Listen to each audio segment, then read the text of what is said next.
Sir ఈ మధ్యకాలంలో పవన్ కళ్యాణ్ గారి వర్షం చూసుకుంటే sir as a deputy CM లేదు మినిస్టర్ ఆయన రాష్ట్రంలో పర్యటనకు వెళ్ళినప్పుడు ఏ ప్రాంతంలో ఆయన పర్యటనకు వెళ్ళినా సరే రీసెంట్ గా జరుగుతున్న పరిస్థితులు ఏంటంటే హౌస్ అరెస్టులు జరుగుతున్నాయి పవన్ కళ్యాణ్ గారి పర్యటనకి. ఆయన ఏ ప్రాంతానికి వెళ్తే ఆ ప్రాంతంలో ఉన్నటువంటి వ్యతిరేకులు ఎవరో లేకపోతే జనసేనకి వ్యతిరేకంగా మాట్లాడే వాళ్ళు ఎవరో కూటమికి వ్యతిరేకంగా మాట్లాడే వాళ్ళు ఎవరో ఎవరెవరైతే పవన్ కళ్యాణ్ గారిని ప్రశ్నిస్తూ ఉన్నారో అలాంటి వారందరినీ హౌస్ అరెస్టులు జరుగుతూ ఉన్నాయి. ఏం సార్ జనరల్ గా సీఎం వచ్చారు, సీఎం గారి పర్యటన ఉంది, సీఎం గారికి ఎవరన్నా వ్యతిరేకంగా నినాదాలు చేస్తున్నారు లేదంటే ఏమన్నా ధర్నాలు చేయడానికో లేకపోతే వచ్చి గొడవలు పెట్టుకోవడానికి చూస్తున్నారంటే హౌస్ అరెస్ట్ గతంలో చూసాము, జగన్మోహన్ రెడ్డి గారి అధికారంలో చూసాము, చంద్రబాబు నాయుడు గారి అధికారంలో చూసాము. కానీ ఇప్పుడు ఈ కూటమి ప్రభుత్వంలో దానికి భిన్నంగా డిప్యూటీ సీఎం పర్యటనకి వెళ్ళినా కూడా హౌస్ అరెస్టులు జరుగుతున్నాయి. దానికి కారణాలు ఏంటి అసలు? ఇప్పుడు ప్రెస్టేషన్ ఎక్కువ అయిపోయింది పవన్ కళ్యాణ్ గారికి. ఇప్పుడు పవన్ కళ్యాణ్ గారు ఏంటంటే ఆయన ప్రశ్నించవచ్చు ఎవరినైనా చుట్టూ తీసుకొట్టేస్తాడంట, తాట తీసేస్తారు ఎవరికైనా. వాళ్ళకి మటుకు వాళ్ళు ఏ స్థాయిలో ఉన్నారు, ముఖ్యమంత్రి లేకపోతే మంత్రులు అన్నది కూడా చూసుకోరు. రాజశేఖర రెడ్డి గారిని పంచలోడ తీసి కొడతాడు. మరి వీళ్ళ దగ్గరకు వచ్చినాడు అసలు వీళ్ళందరూ కలిసి శ్వేతపత్ర ఇది ఇచ్చారు, తయారు చేశారు హామీలు. వీళ్ళు నేను అమలు చేయించే బాధ్యత రాదని ఈ భుజాల మీద వేసుకున్నాడు. మరి ఇప్పుడు ఆటల గురించి అడుగుతుంటే ప్రెస్టేషన్ సమాధానం ఇవ్వకపోవడం అంటే నోటికి ఏ రకంగా ఎప్పుడు ఏదొస్తుంది మాట్లాడడం. ఆయన ప్రశ్నించకూడదు. ఆయన ప్రశ్నిస్తే వాళ్ళందరూ వైఎస్ఆర్సీపీ వాళ్ళు కుట్రలు చేస్తున్నారు. వాళ్ళ పార్టీ వాళ్ళు కూడా చాలా తేలిగ్గా తీసి పడేస్తారండి. ప్రతిపక్ష నేతలు కామెంట్ చేశారంటే ఒక అర్థం ఒక అన్నం చన్నం ఉంటుంది దానికి. ఈవెన్ వాళ్ళ పార్టీ కార్యకర్తలు ఎవరన్నా ఫీల్ అయిపోయి ఇబ్బంది పడి పార్టీ కోసం కష్టపడి జెండాలు మోసి గెలుపు కోసం ప్రయత్నాలు చేసినటువంటి కార్యకర్తలు తిరగబడి మాట్లాడుతున్నా లేదు వాళ్ళ అసహనాన్ని ప్రవర్తిస్తున్నా మీరు కూడా వైసీపీ వాళ్ళ కింద నేను లెక్కేసుకుంటా అని చెప్పి వాళ్ళు కూడా తీసిపడేస్తారు. లెక్కేస్తారు. అంతకంటే ముందు వాళ్ళ ఉద్దేశం ఏంటంటే పవన్ కళ్యాణ్ గారిని సీఎం చూడాలి. ఇప్పుడు వాళ్ళకి అభిమానం ఏంటంటే ఆయన రాజకీయం రాజకీయం రాదా తర్వాత సంగతి, వాళ్ళు చూడాలనుకున్నారు. ఈయన ఏమన్నారు గతంలో ఉన్నప్పుడు ఎక్కడికి వెళ్ళినా పవన్ కళ్యాణ్ గారు సీఎం అనేవారు. ముందు ఓట్లు ఏంటయ్యా నాకు ఖచ్చితంగా నేను సీఎం చేస్తాను అనేవారు. ఇప్పుడే ఉంటారు 15 సంవత్సరాల పాటు చంద్రబాబు నాయుడు గారు కలిసి ఉంటాం. నిన్న సభలో కూడా ఒక నొక్కి వాక్యాన్ని ఇచ్చారు. అంటే ఏంటంటే అది ఎవరికి ప్రతిపక్షాలు కాదు, వాళ్ళకి మీరు ఫిక్స్ అయిపోండి, మేము విడిపోతా ఉన్నది రాంగ్, నన్ను సీఎం గా చూస్తా అనుకున్నది రాంగ్. కానీ 15 సంవత్సరాలు చంద్రబాబు నాయుడు గారు పల్లకి నేను మోస్తాను, మీరు ముయ్యాలా అంతే. స్టార్టింగ్ లో చెప్పారు కదా ఆయన డిప్యూటీ సీఎం ఇచ్చారు సరిపెట్టుకోండి ఇంకెందుకు సీఎం సీఎం గోల్ ఎందుకు అనేటువంటి కామెంట్ అప్పుడే చేశారు కదా. అవునండి, గెలిచిన తర్వాత గెలవక ముందు ఏమన్నా నేను సీఎం చేస్తాను అన్నాడు. గెలిచిన తర్వాత ఏమన్నాడు డిప్యూటీ సీఎం ఇచ్చారు కదా చాలా అన్నాడు. ఇప్పుడే ఉన్నారు 15 సంవత్సరాలు మేము ఉంటా ఉంటారు. సరే ఏదేమైనప్పటికీ కూడా ఆయనలో అసహనం పెరిగింది. ఆయన ఎక్కడికి వెళ్ళినా కూడా ఈ అధికారంలో ఉన్నా కూడా ప్రతిపక్షాన్ని దుమ్మెత్తిపోయినవే. వాళ్ళు ఇప్పటికీ గ్రహించినట్టుగా లేరు. ఇంకా మేము ప్రతిపక్షంలో ఉన్నాం అన్నట్టుగా మాట్లాడుతున్నారు. అధికార పక్షంలో ఉన్నాక మీరు ప్రశ్నలకు సమాధానం ఇవ్వాలి, అభివృద్ధిని చూపెట్టాలి, మీరు ఇచ్చిన వాగ్దానాలు నెరవేర్చాలి. మమ్మల్ని చేయకపోతే చొక్కా అట్టుకోండి గల్ల అట్టుకోండి అన్నారు కదా, ఇలాంటివన్నీ చెప్పాలి. అంతే తప్ప మీరు ఎక్కడికైనా వెళ్తే వాళ్ళని అవసరం ఏం చేయాలి. ఒక పక్కేమో తినడానికి తినలేక ప్రజలు ఉన్నారు, ఒక పక్కేమో రాష్ట్రాన్ని మనం ఈ రోజు వరకు 14 సంవత్సరాలు ఏదో నిర్మించుకోలేని పరిస్థితిలో ఉన్నాం. మీరు ప్రత్యేకమైనటువంటి హెలికాప్టర్లో ఎంత దుబారా చేస్తున్నారు. మీరు ఖర్చు పెట్టే డబ్బు అక్కడ మీ జోబులోగా పవన్ కళ్యాణ్ గారు అడుగుతున్నాడు.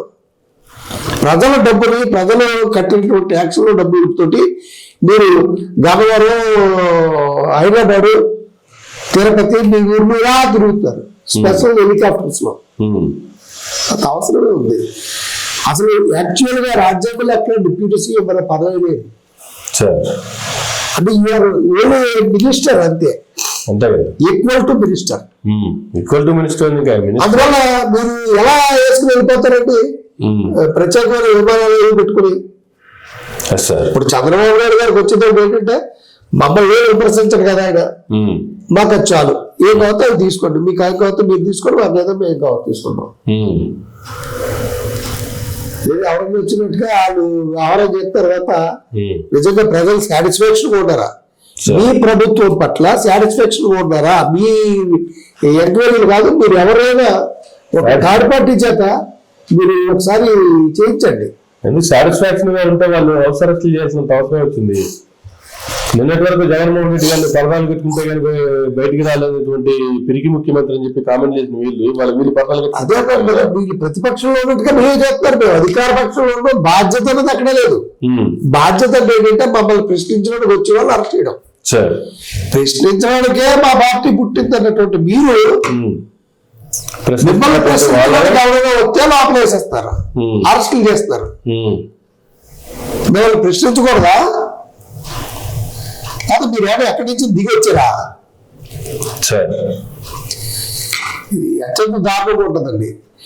Every citizen has equal rights. మీరు ప్రజలు ఓటేస్తే ప్రజలందరూ పరిపాలించలేరు కాబట్టి మేము చక్కగా చేస్తాం, మాకు ఓటు వేయని కళ్ళబొల్లి మాటలు చెప్పారు కూడా వచ్చిందని రాజ్యాంగాన్ని ఇప్పటికి 106 సార్లు అమెండ్ చేశారండి. ఇంకోసారి కూడా అమెండ్ చేయాలా? మరి గవర్నమెంట్ చేస్తలేదు. తప్పుడు వాగ్దానాలు చేసి ప్రజలుకి పదవెక్కి ఆ తర్వాత దాన్ని పక్కన వదిలేస్తే తుక్కు రేగొట్టాలండి. ఒక్కొక్క రాజకీయ పార్టీకి ఒక్కొక్క రాజకీయ నాయకుడికి తుక్కు రేగొట్టాలా, టాప్ తీయాలా.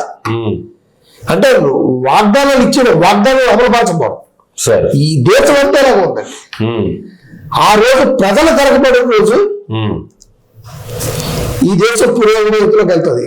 ప్రజలను బానిసలుగా చేసి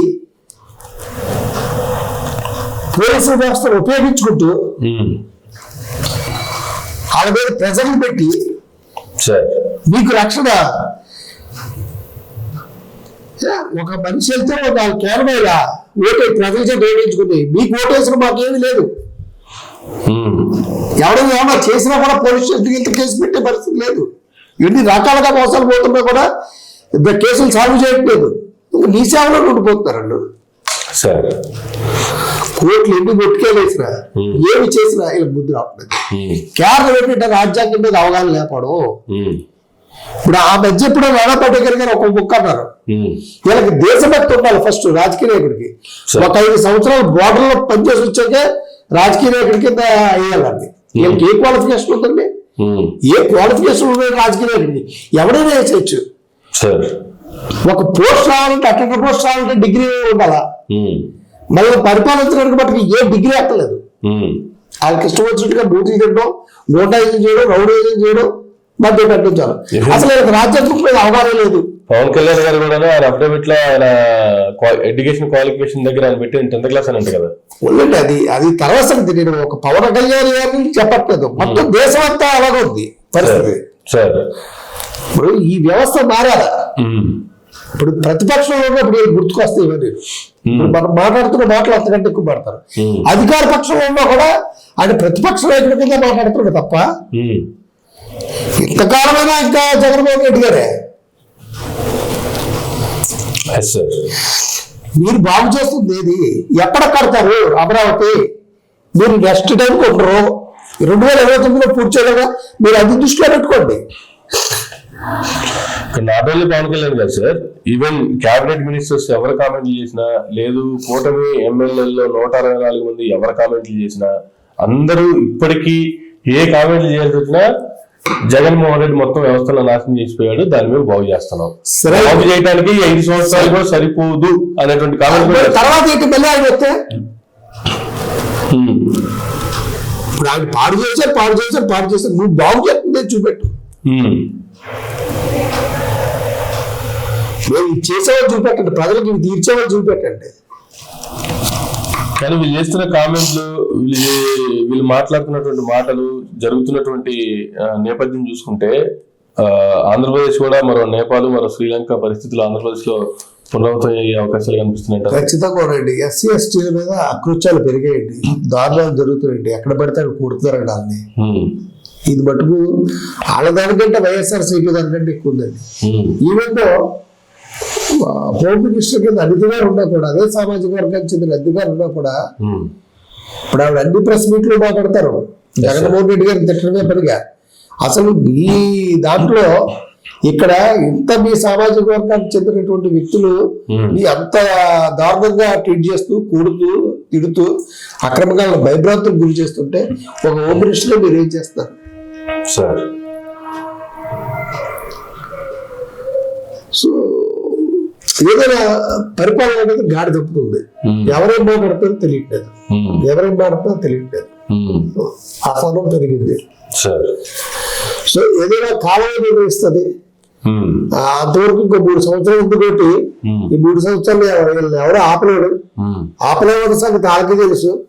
మళ్ళీ ఆఖరి వచ్చేటప్పటికి అప్పుడు వాళ్ళు కళ్ళు తెరుచుకుంటే ఇప్పుడు ఇందులో ఉండే వాళ్ళందరూ అందులోకి వెళ్ళిపోతారు. చాలా మంది ఇప్పుడు జరిగాడు కదా, ఇప్పుడు వాళ్ళకి సర్వేలు చేయించుకుంటారు. సర్వేలు చేయగానే మనకు రావని తెలిస్తే అందులోకి వెళ్ళిపోతారు. మాకు సీట్లు రావని తెలిస్తే అందులోకి వెళ్ళిపోతారు. ఏదో పార్టీలోకి, అందులో కంటే ఏదో పార్టీలోకి వెళ్ళిపోతారు. అప్పుడు తెలిసి వస్తుంది జరగకపోతే. ఇంకా అప్పుడు పరిస్థితి ఎలా ఉంటుంది చూద్దాం. ఎందువల్ల ఏంటంటే ప్రజలకి న్యాయం చేయండి, ప్రజలు ప్రశ్నిస్తే జవాబు చెప్పండి. మీకు మీరు సర్వేలు చేయించుకోండి. సర్వేలు చేయించుకుంటే రిపోర్ట్లు వస్తాయి. ఆ రిపోర్ట్లను పట్టుకుని అసలు మీ ఎలా ఉందో మీరు చూసుకోండి. అంటే ఏదో ప్రతిపక్షం మీద తోసేసినంత మటుకు మిమ్మల్ని ప్రశ్నించేవాడిని అవతల పక్షం కింద మాట్లాడేసినంత మటుకు మీకు ఉన్న క్రేజ్ ఏం పెరిగిపోదు. క్రేజ్ డైలీ తగ్గుతుంది తప్ప ఒక ప్రభుత్వంలో పరిపాలన చేశారంటే వ్యతిరేకత అనేది అలా పెరుగుతూ ఉంటుంది. మీరు అమాంతం పెంచేస్తారు వ్యతిరేకతని. ఇప్పుడు జగన్మోహన్ రెడ్డి గారికి మీకు డిఫరెంట్ ఏంటంటే ఆయన గవర్నమెంట్ లో వ్యతిరేకత అనేది ఉందన్నట్టుగా ఎవరికి తెలియదు, కానీ వ్యతిరేకత ఉంది. కానీ మీ దాంట్లో బాహాటంగా వ్యతిరేకత ఉంది. మీకు ఓట్లు వేసి గెలిపించింది మీ పార్టీ నాయకులు కాదు, పార్టీ కార్యకర్తలు కాదు.